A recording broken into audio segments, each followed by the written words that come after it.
Tag TV brings you daily news bulletin from India. Breaking news and views from India.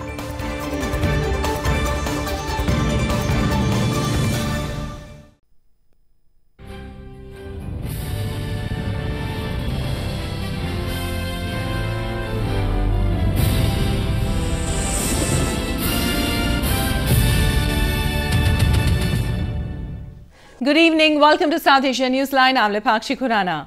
Here are the top stories we're tracking for you on Tuesday, the 26th of March.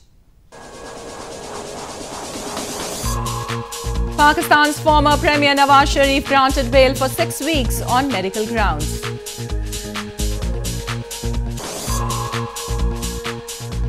Opportunity for peace in Afghanistan is real this time, says NATO envoy.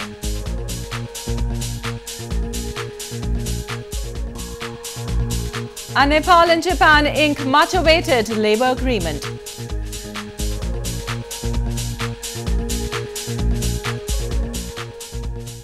And now for all the details. Pakistan's Supreme Court on Tuesday granted former Prime Minister Nawaz Sharif bail for 6 weeks to obtain medical treatment within the country. Sharif, who has been serving a 7-year prison sentence in the Al Zazizia corruption case, had been lately complaining of cardiac problems. Pakistan's Supreme Court on Tuesday granted former Prime Minister Nawaz Sharif bail for 6 weeks to obtain medical treatment within the country. A 3-judge bench led by Chief Justice of Pakistan Asif Saeed Khosa granted bail to Sharif on medical grounds against 2 surety bonds of Rs 5 million each. The decision came over a plea filed by Sharif in the top court after the Islamabad High Court dismissed his bail application for cardiac treatment. The High Court has stated that it is not a case pertaining to unusual circumstances. Sharif was sentenced to 7 years in prison by an accountability court in the corruption case in a verdict announced on December 24th last year. The short order read out by the Chief Justice said that Sharif will have to surrender himself to jail authorities once the bail period is over. If he fails to surrender, he will be arrested. Sharif's legal counsel had requested the court for bail for 8 weeks. Moving on, Jamil Maqsood, a prominent Kashmiri political activist, has said that Pakistan-administered Kashmir and Gilgit-Baltistan remain breeding grounds for Pakistan-backed terrorists. The activist made the remarks while highlighting the issues concerning the common public in both the illegally occupied territories.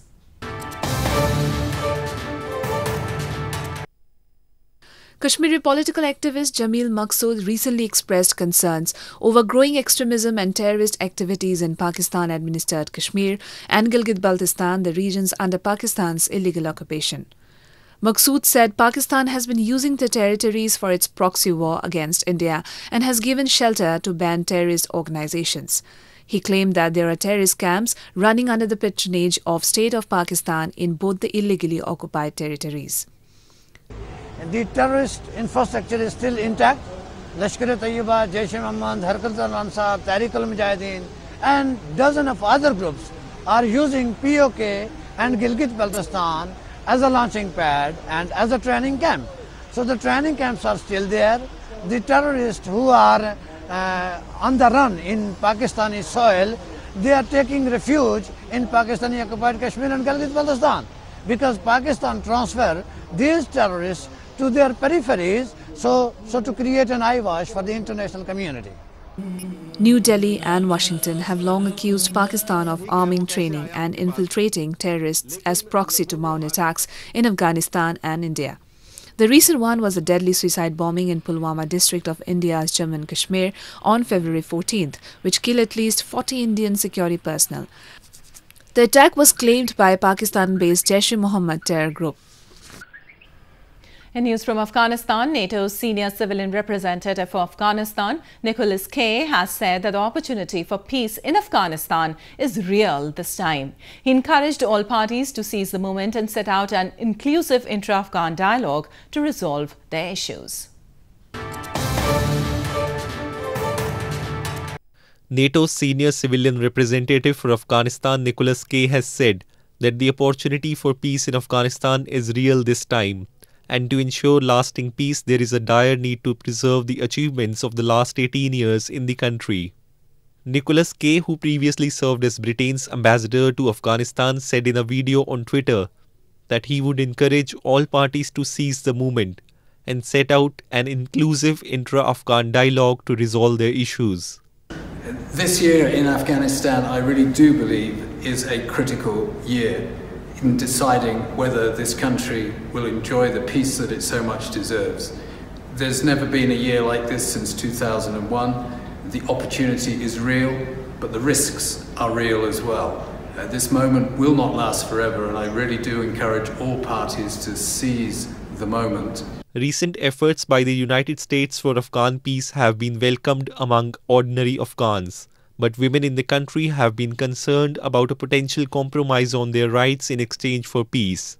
The NATO envoy assured that supporting women's active role in the peace process remains a top priority.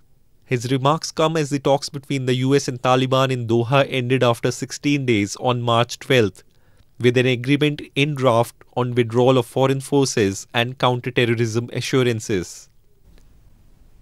More news from Afghanistan. Afghan presidential candidate Mohammad Hanif Atmar on Monday said the term of the National Unity Government will not have legitimacy after May 22nd and that Afghans are reaching to a consensus on this. He also raised the issue of high casualties among the Afghan security forces and said the government has failed to ensure people's safety.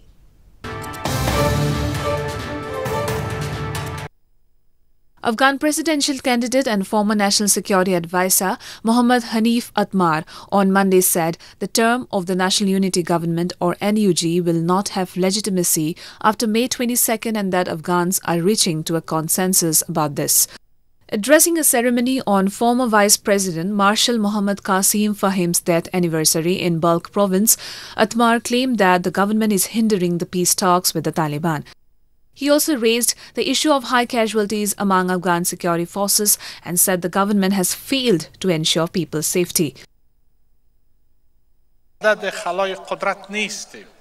ولی ما حتما حکومت را می‌خواهیم که برای صلح و انتخابات با صداقت کار بکنه، نه ای که خود به یک مانع تبدیل شود.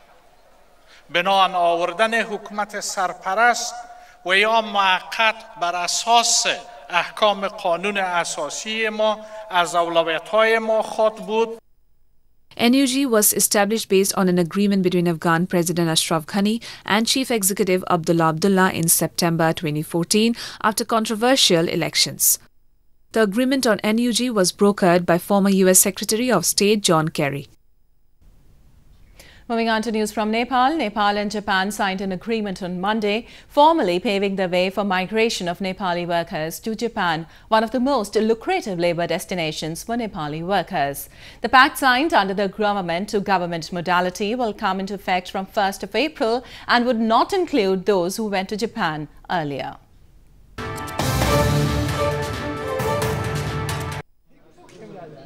Nepal and Japan on Monday signed a labour agreement under which Nepali workers residing in Japan will receive the status of Specified Skilled Workers or SSW.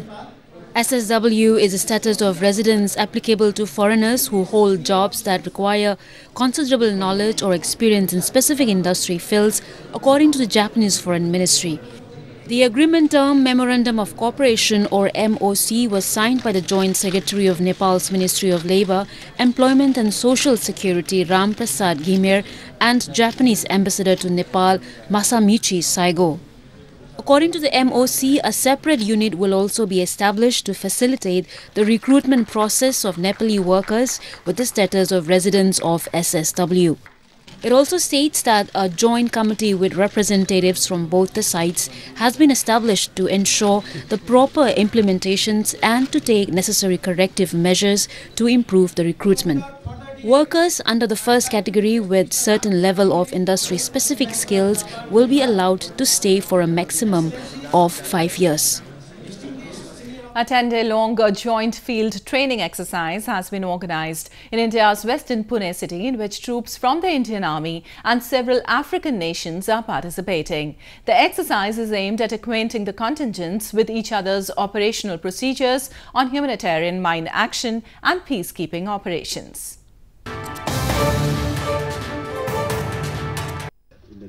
A 10-day-long joint field training exercise is underway in India's western Pune city, in which troops from African nations and Indian Army are participating in peacekeeping and demining drills.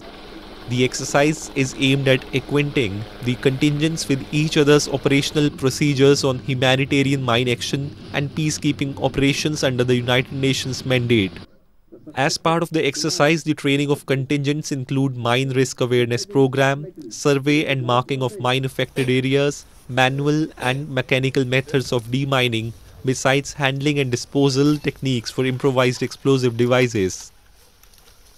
Because IEDs are not new things, it's instruments that have been used in war, but now they have overtaken the use of normal mines that are used by armies. Therefore, it is important for countries to work together in understanding the content and the way to prevent the use of these kind of mines. What we have been noticing here, this is much more sufficient for our guys, and we would like to not to make it just one phase. We would like to make it 2-3 times. Soldiers from Uganda, South Africa, Sudan, Nigeria, Ghana, Egypt and many other African nations are participating in the joint military exercise. Apart from 10 soldiers from each participating nation, officers from Rwanda, Democratic Republic of Congo and Madagascar are involved in the exercise as observer countries. The exercise would conclude on March 27th. The famous tulip garden in India's northern Srinagar city is being given final touches by the authorities for the upcoming tourist season. More than 2 million tulips of 51 different varieties would be showcased in the garden after it opens for the visitors. Authorities in India's northern Jammu and Kashmir have been fighting against time to give a facelift to the Asia's largest tulip garden in Srinagar city before the start of the tourist season in the valley. A large number of tourists from across the country and abroad visit the garden every year to witness multi-hued flowers in their full glory in the annual tulip show. More than 2 million tulips of 51 different varieties would be showcased in the famous garden in the foothills of Zabarwan Hills after it opens for visitors soon. ऐसा जो opening के बारे में हम बोल सकते हैं, it will be in the last week of March, वो भी लास्ट डेज में, या अगर ओवरकास्ट रहा it will be in first week of April. बाकी जो हमारे जो इंजीनियरिंग वर्क्स हैं, हमारे इस बार एग्जिट गेट हमने बनाया विद रैम्प फैसिलिटी, या अभी हमने और एक जो पब्लिक कन्वीनियंस लोगों के लिए रखी है उसमें भी रैम्प फैसिलिटी रखी है. उसके बाद जो फेस लिफ्टिंग चल रही है इस टाइम वो भी नियर अबाउट 80 to 90% कंप्लीशन पे है, and with in by 2 or 3 days it will B completed. बागवान जो अब माली अपनी मेहनत दिल लगन से काम कर रहे हैं और इंशाल्लाह वो अपना रंग दिखाते हैं. कुछ ही दिनों के बाद चालू हो रहे हैं, तो हम बता रहे हैं कि डेवलपमेंट के लिए हम क्या क्या कर रहे हैं कि अट्रैक्शन ऑफ टूरिस्ट्स, हम दुनिया भर के टूरिस्टों को खास कर टूरिस्ट को संदेश देना चाहते हैं. आप आइए और देखिए, वाकई ये जन्नत है, बोलने से नहीं, आप देखिए, आप कुछ दिनों के बाद अपना रंग लाएगा और आपको वाकई जन्नत दिखेगा. The Kashmir Valley is considered as one of the best tourist destinations in the world with its soaring peaks, picturesque locations and hospitality. Tulips in the famous garden remain in full bloom till April end, lending a divine atmosphere to the valley. The opening of the tulip garden also marks the beginning of new tourism season in Kashmir. Well, that's the way it was in South Asia this evening. Before we conclude, the top stories once again. Pakistan's former Premier Nawaz Sharif granted bail for 6 weeks on medical grounds.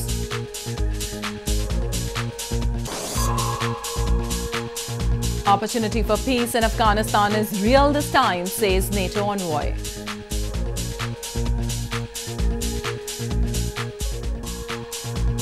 And Nepal and Japan ink much-awaited labour agreement.